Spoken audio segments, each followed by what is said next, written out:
Welcome and thank you for joining us for our Spring 2022 Lcap presentation. My name is Courtney Glass, and I appreciate you being here and having the opportunity to hear what Monrovia Unified School District is doing with our local control accountability plan, or our Lcap, and what we have done this year, this school year, 2021-2022, and adjustments that we can begin to look at for the 2022-2023 school year.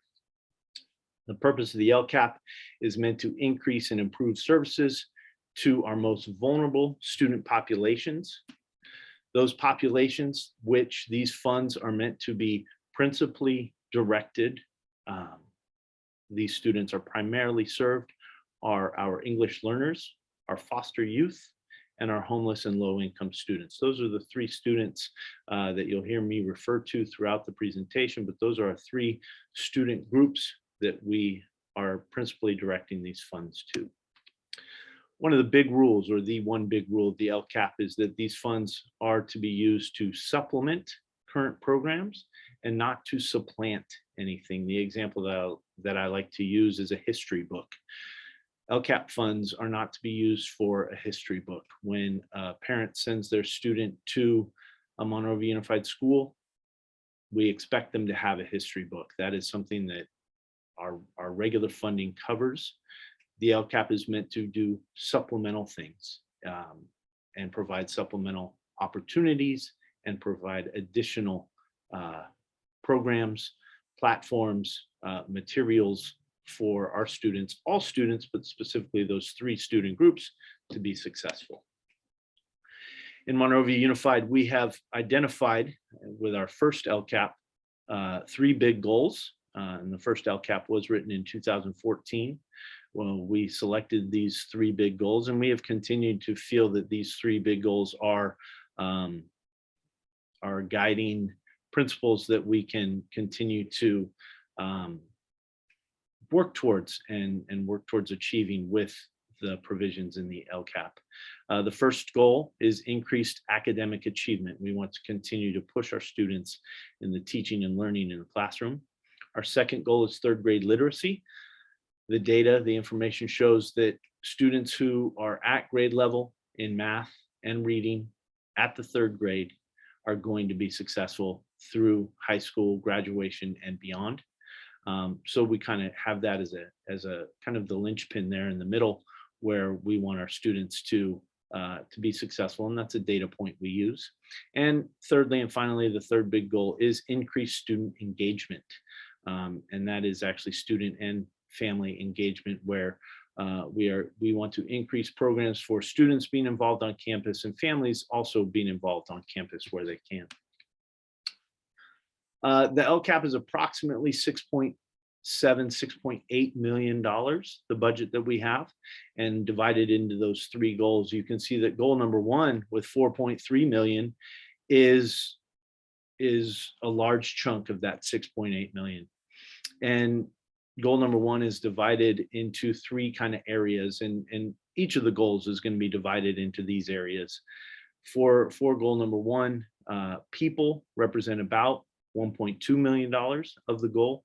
Programs, different programs that we'll talk about in a minute, are $2.4 million. And then our site funds, we do use Lcap funds to support different specific programs going on at each of our school sites. And so we have $700,000 in the Lcap that is designated for use by the sites through their school site councils.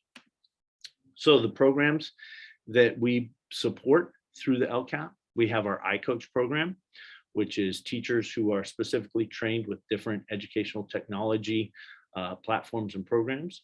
We have our professional development days, which we have for all our staff, both certificated and classified. And so our PD days go throughout the year. We also offer English, math, and EL intervention supported by our Lcap, advanced placement, and AVID, which are programs in our secondary schools, Those are supported by the LCAP. We have technology supports, which are supplemented, funds are supplemented through the LCAP. This year we did start a new science program in a lot of our schools, in a lot of our classrooms, and some of the supplemental materials are provided through the LCAP. And lastly, our summer school. Last year and this year, we've had a much larger summer school than we have in the past. Our intervention summer school for our K-8 students is traditionally supported by the LCAP. And last year, this year, and hopefully ongoing, we are also providing more than just intervention for students below grade level for summer opportunities. The people, and when I say people, I mean specifically salaries. The instructional coaches, we have 8 teachers who are not assigned specific students, are not assigned a specific classroom, but they work with our teachers, and they work on professional development with our teachers, training with our teachers, and those 8 teaching positions, instructional specialists, are funded through the LCAP. We have a data specialist who works on data for the entire district, supporting the instructional specialists, supporting the principals, supporting myself in the educational services office, and that salary is covered here. And then we have the wellness center at Monrovia High School, who is also coordinating the beginnings of wellness centers at each of our school sites. That salary is supported here. And as I said at the beginning, we have our site funds. Every school site gets a certain amount of the LCAP funding, and they use what's called their single plan for student achievement, or we call it our SIPSA for short, SPSA. But they use that through their school site council to designate the budget for those funds. And so that is a kind of a little mini LCAP that each site does to spend their funding. Goal number 2 is 3rd grade literacy. It's a much smaller budget for this goal. It's very specific, and we have our people and our programs here.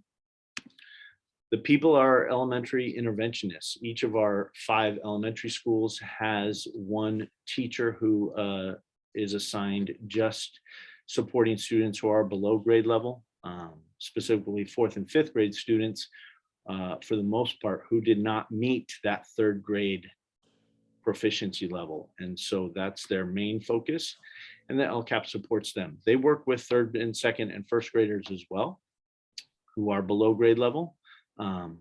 But their focus is those 4th and 5th graders who we need to get back to grade level.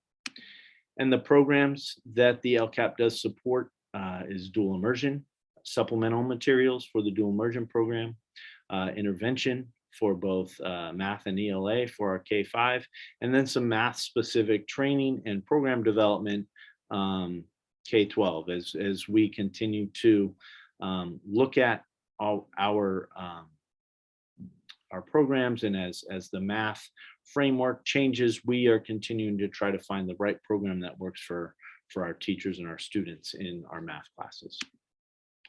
Goal number 3, another big goal, is our increased student engagement, and you can see 2.3 million. So this is where a considerable amount of the rest of the budget is, and